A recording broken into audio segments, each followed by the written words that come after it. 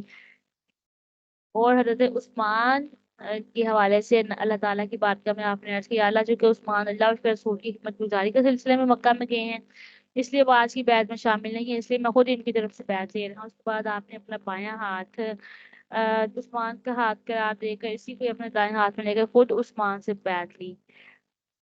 رات کے وقت مشرکین کا ایک چھوٹا سا دستہ اہل ایمان کی قیامگاہ کے چپکے چپکے چکر لگا رہا تھا تاکہ موقع ملے تو ہم اٹیک کریں۔ مسلمانوں کی حفاظت میں محمد بن مسلمہ تھے، تو بجائے اس کے کہ مشرکین کچھ کر پاتے ہیں، محمد بن مسلمہ نے ان کو چاروں طرف سے گھیر کر پکڑ لیا اور سوائے ایک کہ کوئی بھی کامیاب نہیں ہو سکا۔ مشرکین کو پتہ چلا، انہوں نے اپنے آدمیوں کو چھڑانے کے لیے اور لوگ روانہ کر دیے اور ان لوگوں کے آتے مسلمانوں نے حملہ کر دیا، لیکن مسلمان ایسی چھوٹی چھوٹی ٹولیوں کو کہاں خاطر میں لانے والے تھے، انہوں نے ایسا حملہ کیا کہ 12 مزید بندے اریسٹ کر لیے اور باقی بھاگ گئے۔ پھر جب مشرکین نے دیکھا کہ ہماری کوئی ابھی پیش نہیں کامیاب چاہتی تو صلح پر آمادہ ہو گئے۔ اب اس کے بعد آپ کے بعد سہیل بن عمر کو بھیجا۔ سہیل نے ذرا اچھے انداز سے گفتگو کیا، آغاز کیا کہ ہماری طرف سے مسلمانوں پر حملہ کرنے کی جو غلطی ہوئی ہے وہ چند جلد باز اور سرکھے جوان کی کارستانی ہے۔ اب ہمارے ساتھیوں نے جو آپ کے ساتھیوں نے جو ہمارے بندے پکڑ لیے ان کو آپ چھوڑ دیں۔ تو نبی پاک صلی اللہ علیہ وسلم نے فرمایا، تم نے بھی ہمارے ساتھی گرفتار کیا، ان کو چھوڑ دو۔ سہیل نے تجویز منظور کر لی اور دونوں طرف سے گرفتار لوگ ان کو رہائی مل گئی۔ تو جب حضرت عثمان رہا ہو کر صحابہ نے پوچھا، بھی آپ نے تو بڑے جی بھر کے طواف کیے ہوں گے، بڑے مزے لوٹے ہوں گے۔ حضرت عثمان نے بہو وہی جواب دیا جیسا رسول اللہ نے فرمایا تھا کہ رسول اللہ کو یہاں چھوڑ کے میں طواف کا تصور بھی نہیں کر سکتا۔ تو سہیل چونکہ دونوں طرف سے گرفتار شدگان کو رہائی دلوانے میں کامیاب رہا تھا اور فریقین کے دلوں میں اس کے لیے نرم گوشہ بھی موجود تھا، اس لیے اہل مکہ نے صلح کے بارے میں مذاکرات کے لیے بھی اسی کا انتخاب کیا اور صلح کے لیے جانے والے 2 رکنی وفد کی قیادت اس کو دی۔ تو سہیل ایک بار پھر آیا اور صلح کی بات چیت کی۔ دوران تکلم اس کی آواز بلند ہونے لگی تو ایک صحابی نے کہا، ایک فٹ آواز نیچی رکھو، اپنی رسول اللہ کے بارے میں نیچے بولنا۔ گفتگو جاری رہی اور سہیل نے کہا، ہمیں آپ کے حج عمرہ پر اعتراض نہیں ہے، آئندہ سال بے شک عمرہ کر لینا، لیکن اس دفعہ نہیں ہم کرنے دیں گے کیونکہ عرب میں بات مشہور ہو جائے گی کہ اہل مکہ نے ان کو روکنے کی کوشش کی لیکن کامیاب نہ ہو سکے اور محمد صلی اللہ علیہ وسلم جبرن مکہ مکرمہ میں داخل ہو گئے۔ تو آپ نے یہ شرط منظور کر لی اور بلکہ بعد ایسی شرائط مان جو صحابہ نے وقتی طور پر سخت صدمے کا سبب بنی۔ پھر معاہدہ لکھا گیا۔ معاہدے کو لکھنے والے حضرت علی تھے، انہوں نے حسب معمول بسم اللہ الرحمن الرحیم سے آغاز سے سہیل نے کہا، اللہ تو ٹھیک ہے لیکن رحمان کے بارے میں ہمیں نہیں پتہ یہ کون ہے، اس لیے عرب کے پرانے دستور کے مطابق بسمک اللہم لکھو۔ آپ نے کہا نہیں، ہم بسم اللہ الرحمن الرحیم میں لکھیں گے۔ صحابہ نے کہا اسے اصرار کیا، لیکن یہ کوئی ایسی بات نہیں تھی کیونکہ مقصود تو اللہ کے نام سے آغاز کرنا تھا اور یہ مقصد بسمک اللہم سے بھی حاصل ہو جاتا ہے، اس لیے نبی پاک علیہ السلام نے کہا جس طرح سے سہیل کہتا ہے اسی طرح لکھو۔ تو پھر علی نے بسمک اللہم لکھ دیا۔ اس کے بعد حضرت علی نے معاہدے کا عنوان لکھنا شروع کیا، یہ وہ فیصلہ ہے جو محمد رسول اللہ۔ ابھی اتنا ہی لکھا تھا کہ سہیل نے پھر کہا کہ اگر ہم آپ کو اللہ کا رسول مانو تو پھر جھگڑا کیا رہ جاتا ہے پیچھے۔ تو اس صورت میں ہم نہ صرف یہ کہ آپ کو مکہ میں داخل ہونے کی اجازت دیتے بلکہ آپ کی پیروی بھی کرتے، اس لیے آپ محمد رسول اللہ کی بجائے محمد بن عبداللہ لکھیں۔ تو آپ نے حضرت علی سے کہا ٹھیک ہے جیسے ہی کہتے ہیں نا تو ویسے کر دو، تو محمد رسول اللہ مٹا دو، محمد بن عبداللہ لکھ دو۔ حضرت علی نے کہا یا رسول اللہ میں کسی صورت میں آپ کو رسول اللہ مٹانے کی ضرورت نہیں کر سکتا، تو آپ نے اپنے دست مبارک سے محمد رسول اللہ مٹا کر محمد بن عبداللہ لکھ دیا۔ اچھا، تو اب اس معاہدے کی شرائط 6 تھیں کہ اس سال مسلمان واپس چلے جائیں، آئندہ سال آئیں، صرف 3 دن رہ کر واپس لوٹ جائیں، ہتھیار لگا کر نہ آئے بلکہ ہر آدمی ایک تلوار ساتھ لا سکتا ہے، وہ بھی نیام میں بند ہو، نیام پہلے میں پڑی ہو، اور مسلمانوں میں سے اگر کوئی بندہ مکہ میں رہنا چاہے تو وہ رہ سکتا ہے، لیکن مسلمان پہلے مکہ میں پہلے سے موجود ہیں اور وہ اگر مسلمانوں کے ساتھ مدینہ جانا چاہیں تو نہیں جا سکتے، یعنی جو مکہ والے مسلمان ہیں وہ مدینہ نہیں جا سکتے، لیکن مدینہ سے کوئی آگے مکہ میں رہنا چاہے تو وہ رہ سکتا ہے۔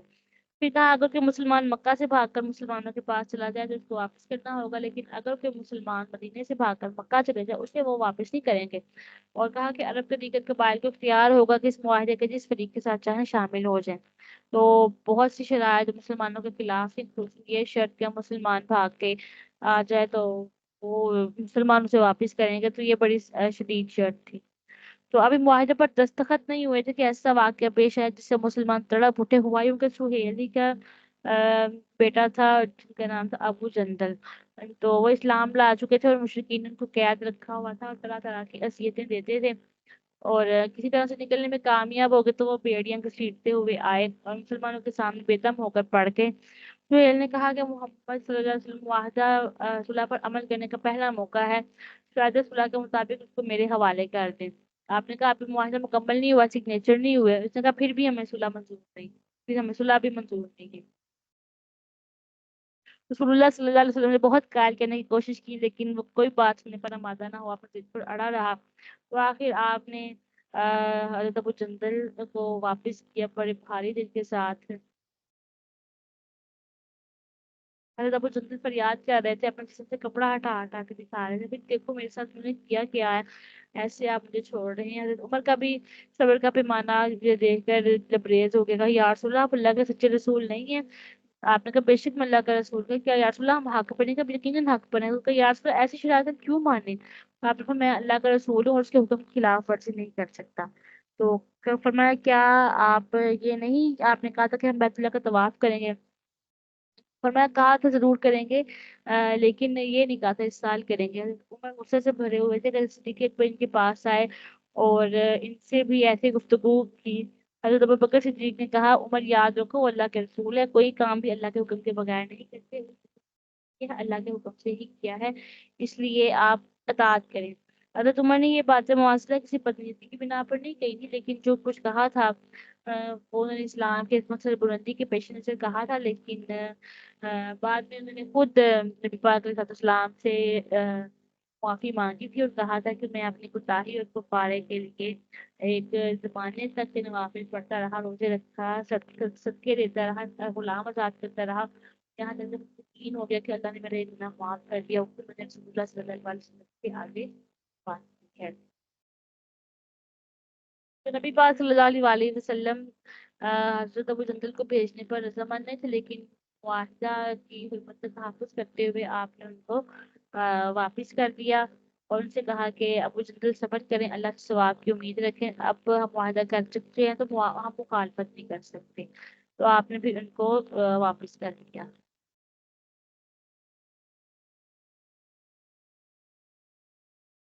تو نبی پاک صلی اللہ علیہ وسلم کا یہ فرمان بالکل اور فرمایا کہ اللہ آپ کے لیے آسانی پیدا کرے گا، آپ کو نکلنے کا راستہ پیدا فرما دے گا۔ تو آپ کا یہ فرمان بالکل درست ثابت ہوا، حضرت ابو جندل کو جلد ہی اہل مکہ کی قید سے نجات مل گئی۔ اس کا سبب یہ بنا کہ نبی پاک صلی اللہ علیہ وسلم صلح کا معاہدہ کر کے واپس مدینہ آئے، پھر تھوڑا عرصے گزرا تھا کہ ایک صحابی حضرت ابو بصیر جو انہوں سے تنگ آ کر مکہ سے فرار ہو گئے تھے اور نبی پاک صلی اللہ علیہ وسلم کے پاس مدینہ پہنچے، لیکن ابھی 2 دن گزرے تھے کہ مکہ سے ان کے تعاقب میں 2 بندے آئے، انہوں نے نبی پاک علیہ السلام کو معاہدے کی شک یاد دلائی کہ اگر مکہ سے کوئی مسلمان بھاگ کے مدینہ چلا آئے تو اس کو واپس کرنا پڑے گا، اور کہا کہ ابو بصیر کو ان کے حوالے کیا جائے گا۔ آپ نے کہا ٹھیک ہے تم اس کو لے جاؤ۔ ابو بصیر نے بھی حضرت ابو جندل کی طرح فریاد کی یا رسول اللہ دوبارہ مجھے ان کے پاس بھیجنا چاہتا ہے جن سے میں جان بچا کر آیا ہوں۔ تو آپ نے ابو جندل کی طرح ابو بصیر سے بھی یہی کہا کہ اللہ سے ثواب کی امید رکھو، اللہ قریب اللہ آسانیاں پیدا فرمائے گا۔ تو ابو بصیر بھی ان کے حوالے کر دیے گئے، تو وہ ابو بصیر کو لے کر مکہ مکرمہ کی طرف چل پڑے، لیکن ابھی 3 4 میل اور حلیفہ پہنچے تھے کہ ابو بصیر نے ان میں سے ایک شخص کی چمکتی ہوئی تلوار کی طرف دیکھ کر کہا ہماری تلوار تو بڑی اچھی ہے۔ تو اس نے کہا ہاں بہت اچھی ہے، اس میں کیا شک ہے، میں اس کو کئی بار آزما چکا ہوں۔ تو ابو بصیر نے کہا اچھا ذرا دکھانا۔ تو انہوں نے حیرت ظاہر کرتے ہوئے کہا، وہ اپنی تلوار کی تعریف میں کتنا خوش ہوا کہ احتیاط کو بالائے طاق کرتے ہوئے تلوار ابو بصیر کے ہاتھ میں دے دی۔ ابو بصیر کو اور کیا چاہیے تھا، تلوار ہاتھ میں آتے انہوں نے ایسا وار کیا کہ اسے سر قلم کر دیا۔ یہ دیکھ کر اس کا دوسرا ساتھی بھی ڈر کے مارے مدینہ منورہ بھاگ گیا، آگے آگے وہ پیچھے پیچھے ابو بصیر۔ خوف کے مارے حواس باختہ دوڑتا ہوا آپ کے پاس آیا اور